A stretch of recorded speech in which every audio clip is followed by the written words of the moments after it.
বন্ধুরা, মুর্শিদাবাদের এমন একটি অধ্যায় আজকে আমরা তুলে ধরব যা শুনলে আপনাদের গা শিউরে উঠবে।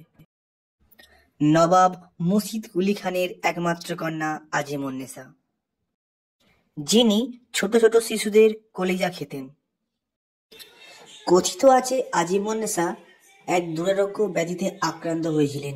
দেশের নানান কবিরাজ তাকে সুস্থ করতে পারছিলেন না।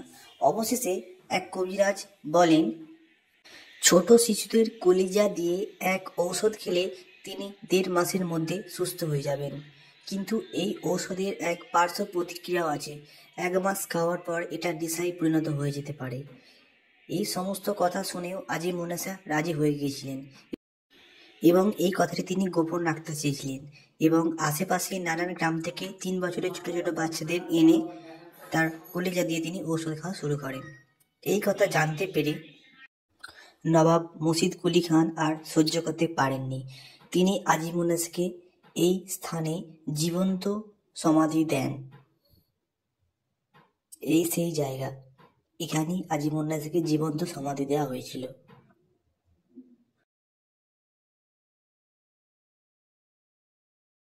আজিমুন্নেসার পাপকর্ম যাতে কিছুটা হলেও কম হয়, তাই তার সমাধির ওপর দিয়ে একটি রাস্তা করা হয় যাতে নানান মানুষের পায়ে ধুলো পড়ে।